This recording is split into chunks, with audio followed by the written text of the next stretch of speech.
हम सभी जानते हैं कि YouTube वीडियोस के दौरान एड्स दिखाता है, ज्यादातर वीडियो के शुरू होने से पहले, कई बार वीडियो के बीच बीच में और कभी कभी वीडियो के एंड में भी। अगर आपके चैनल पे 1000 से ज्यादा सब्सक्राइबर हो और 4000 घंटे का वॉच टाइम हो तो आप YouTube के पार्टनर प्रोग्राम का हिस्सा बन सकते हैं। और पार्टनर प्रोग्राम में शामिल होने के बाद हर महीने YouTube एड रेवेन्यू का एक हिस्सा आपके बैंक अकाउंट में ट्रांसफर कर देता है। और इस वीडियो में हम इसी टॉपिक के ऊपर बात करेंगे कि आखिर YouTube कितना पैसा पे करता है। अब मैंने YouTube पे हंड्रेड्स ऑफ चैनल्स को एनालाइज करने के बाद ये फिगर आउट करने की कोशिश की है कि आखिर किसका कितना पैसा बनता है। और एक रफ आंसर ये है कि एक इंडियन क्रिएटर 1000 व्यूज पे 20 रुपए से लेकर के 300 रुपए तक कमा सकता है। अब अर्निंग्स में अंतर इसलिए है क्योंकि कुछ नीश हाई सीपीएम वाले होते हैं जिसमें क्रिएटर को ज्यादा पैसे मिलते हैं, वहीं कुछ नीश लो सीपीएम वाले होते हैं जिसमें क्रिएटर को कम पैसे मिलते हैं।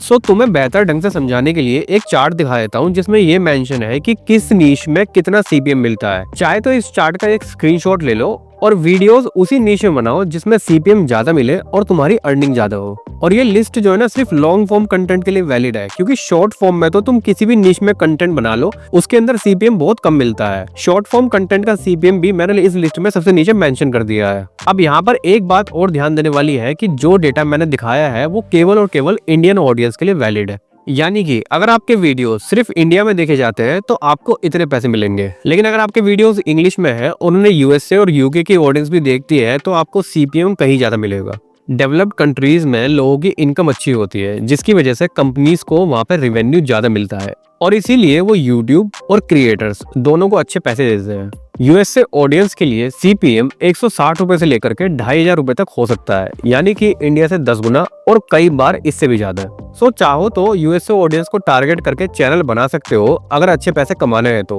लेकिन एक इंडियन क्रिएटर के लिए ऐसा करना बहुत मुश्किल होता है क्योंकि वहाँ की ऑडियंस के लिए कंटेंट बनाने के लिए आपको वहाँ की भाषा यानी कि इंग्लिश, उन लोगों का एक्सेंट, उन लोगों का कल्चर और उनके इंटरेस्ट को अच्छे से जानना पड़ेगा। वीडियो के नीश और ऑडियंस के अलावा एक और चीज है जो कि रेवेन्यू पर असर डालती है और वो है वीडियो की ड्यूरेशन। मतलब कि अगर हम दो वीडियो को लें जो सेम ऑडियंस और सेम नीश की हो, लेकिन एक वीडियो की ड्यूरेशन 5 मिनट की है और दूसरी वीडियो 20 मिनट तक लंबी है, तो 20 मिनट वाली वीडियो पे ज्यादा रेवेन्यू मिलेगा क्योंकि उस पे एक से ज्यादा एड चलाई जा सकती है। अब इसका मतलब ये नहीं है कि तुम अपने वीडियोस को लंबा करने के लिए उसमें कुछ भी भर दो, हमेशा वैल्यू देने पे ध्यान दो। चाहे तुम 5 मिनट का वीडियो बनाओ या 25 मिनट का, तुम्हारे व्यूअर्स को तुम्हारे वीडियो से वैल्यू मिलनी चाहिए। अब ये वैल्यू एजुकेशन की फॉर्म में हो सकती है, एंटरटेनमेंट की फॉर्म में हो सकती है या फिर दोनों का मिक्स हो सकती है। अब ये तो बात हो गई एड रेवेन्यू की, लेकिन एड रेवेन्यू यूट्यूब से कमाई करने का एक लौता तरीका नहीं है। इसके अलावा बहुत सारे तरीके हैं जिनसे यूट्यूबर्स पैसा कमाते हैं। इनमें स्पॉन्सरशिप्स, ब्रांड डील्स, अपना कोर्स बना के बेचना, अपना खुद का कोई प्रोडक्ट लॉन्च करना